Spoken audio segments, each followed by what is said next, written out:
Պարոն Զուրաբյան, առիթ ունեցել ենք լսելու ձեր տեսակետը հայ-ամերիկյան, այսպես կոչված բանակցությունների շրջափուլի մասին։ Ամեն դեպքում այսօրվա օրակարգին անդրադառնալով, ինչ եք կարծում, արդյոք ԱՄՆ փոխնախագահը կարձագանքի կանսա պահանջողների ձայնին եւ այո, ինչ որ մի օր ականատես կլինենք, որ Ալիևյան ռեժիմի զոհերը մեր գերիները, մեր հայրենակիցները կվերադառնան եւ այո, ինչ որ առումով կհարգվեն նաեւ Հայաստանում մարդու իրավունքները։ Գիտեք, դա վաղուց ուշացած արդեն նախաձեռնություն է, որովհետեւ գիտեք, որ Թրամփն էլ ինքը խոսեց դրա մասին այն օգոստոսի 8-ի հանդիպման ժամանակ, բայց դրանից հետո առանձնապես բան չփոխվեց։ Եվ ես կարծում եմ, իհարկե տրամաբանական է, որ այն մարդիկ, ովքեր ստանձնել են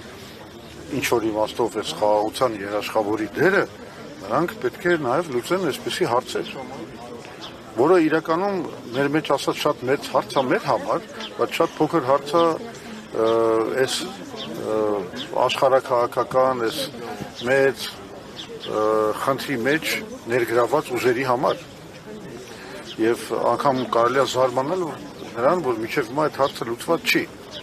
Եվ դա է մեզ բերում այն գիտեք զարմանքի կամ կասկածների խաղաղության մասին պնդումների վերաբերյալ, որ ասում են խաղաղությունը հաստատվել 1.5 տարի չեն կրակում այս կողմ այն կողմ, բայց մենք գիտենք, որ հակամարտությունը լուծված չի։ Մենք գիտենք, որ Ադրբեջանը շարունակում է հրաժարվել իր ստորագրությունը այդ խաղաղության պայմանագրի տակ դնելու քայլից։ Ադրբեջանը շարունակում է պահանջել 300,000 ադրբեջանցիների վերադարձ դեպի Հայաստան։ Ադրբեջանը շարունակում է պահանջել անկլավների վերադարձը, որոնք նստած են մեր ստրատեգիական ճանապարհների վրա։ Ադրբեջանը շարունակում է հակահայկական հիստերիան։ Ընդհանրապես պետություն է կառուցված, որի հիմքում դրված է որպես ասած ասեմ, այդ պետությունը կառուցող փիլիսոփայություն դրված է հակահայկականությունը։ Ու դա շարունակվում է դասավանդման մեջ, պրոպագանդայի մեջ եւ այլն եւ այլն։ Հիմա սա խաղաղություն է։ Ստացվում է, որ մի կողմը ամեն րոպե խոսում է խաղաղության օրակարգի սպասարկման մասին, այդ Միքայել Զավեշտալի ձևակերպում են գտել, իսկ մյուս կողմը շարունակում է հակառակորդին հարիր ճնշումները Հայաստանի վրա,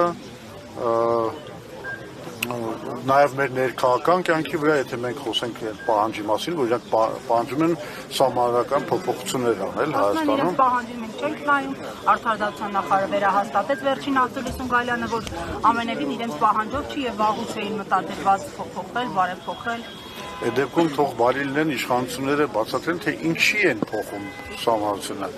Նրանք ստեղծեցին բազմաթիվ սահմանադրական հանձնաժողովներ, խմբեր, փորձագիտական ժողովներ եւ այլն, բայց մինչեւ հիմա չեն ասում, որ ինչ են ուզում փոխեն այդ սահմանադրությունը։ Իրականությունը հետեւյալն է։ Իրանք չունեն որևէ պատկերացում, թե ինչ են ուզում փոխել այդ սահմանության մեջ։ Իրենց միակ նպատակը Ադրբեջանի պահանջի կատարումն է։ Հենց դրանով է պայմանավորված այս բանը ուղղակի բացակայությունը որևէ գաղափարի, թե ինչու են ուզում փոխեն սահմանությունը։ Օրինակ մենք ասում ենք ինչու է պետք փոխել սահմանությունը, եւ մեր ընտրական գլխավոր պահանջներից եւ առաջարկներից մեկն է, որ պետք է վերադառնալ կիսանախագահական համակարգին, նորից ունենալ նախագահ, կառավարություն առանձին, որովհետեւ դա ինքնին օրինակ կնպաստի հակակշիռների եւ զսպանակների համակարգի ձևավորմանը, որը կբացառի այն անձնիշխանության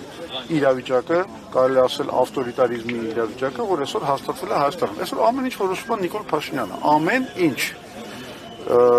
ԲԴԽ-ի կազմը, հանրային ռադիոյի կամ հեռուստատեսության կազմը, որևէ մարմին, որևէ դատավոր, որևէ քննիչ, բոլորը գտնվում են Նիկոլ Փաշինյանի վերահսկողության ներքո։ Այս իրավիճակը բնականաբար եւ դրա համար կառաջարկում ենք սահմանադրական փոփոխություն։ Մենք նաեւ այդ փոփոխությունների մեջ պիտի ներառենք այն բանը, որ գործադիր իշխանության տակից պետք է հանել դատական իշխանության ձևավորումը, քննչական ապարատի ձևավորումը, դատախազության, այսինքն ինստիտուցիոնալ կերպով պայքարել այս անձնիշխանության ռեժիմի դեմ, որը այսօր հաստատվել է Հայաստանում։ Այդ ծրագիրը, այդ դա հասկանալի ռեֆորմա։ Իրենք ինչ են ուզում անել։ Իրանք ընդհանրապես ուզում են կատարել Ալիևի պահանջը։ Հայ-ադրբեջանական հարաբերություններում Ամերիկայի Միացյալ Նահանգները project manager է, թե երաշխավոր է, թե միջնորդ է, ինչ է ըստ ձեզ։ Իրականում սա ես համարում եմ գործարք Միացյալ Նահանգների եւ Ալիևի միջև Իսրայելի օգնությամբ, որովհետեւ Ընդդեմ Իրանի եւ Ռուսաստանի սա իրական այս պրոյեկտի, իմաստը նա, որ իզոլացնել Իրանը, Ռուսաստանը, Հարավային Կովկասից եւ օգտագործել այդ Ադրբեջանի միջոցով այդ ելքը դեպի Միջին Ասիա։ Հասկանալի աշխարհական պրոյեկտ է։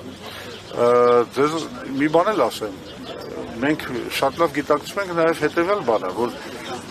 եթե մենք գալիս ենք իշխանության, մենք չենք կարող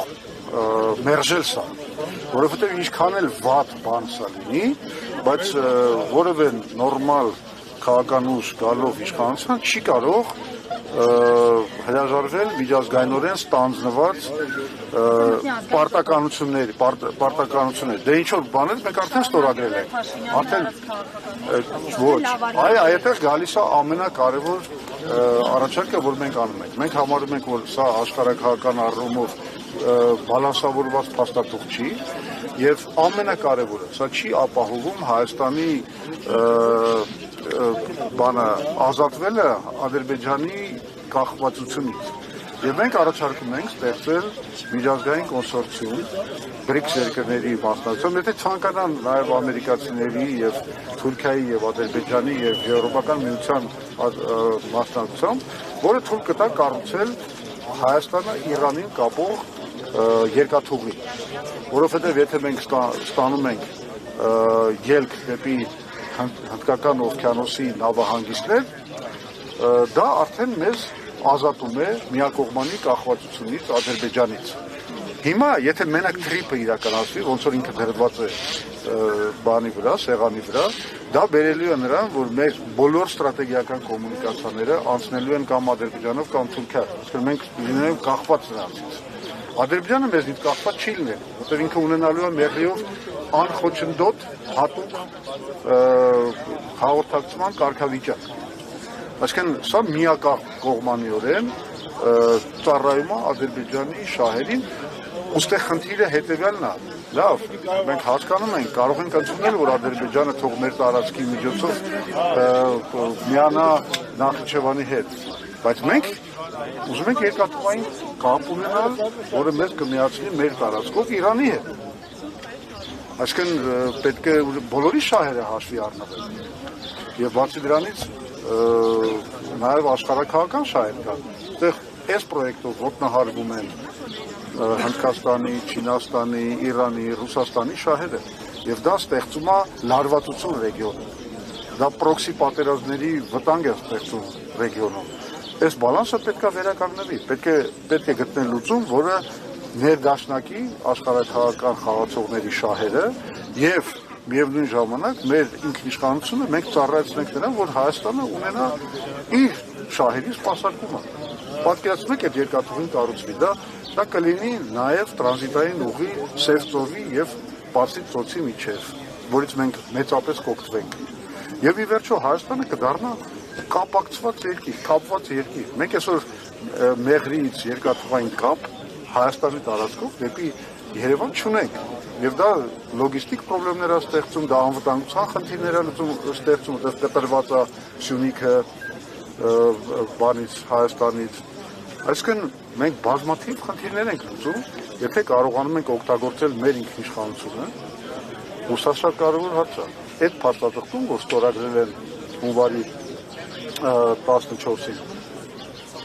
15 անգամ օգտագործվում է ինքնիշխանություն բառը, Հայաստանի ինքնիշխանության բառը, բայց մի կարգավորմամբ ամեն ինքնիշխանությունը ոչնչացվում է։ Երբ որ որոշվում է, որ այդ տարածքում, այդ Միջանցքի տարածքում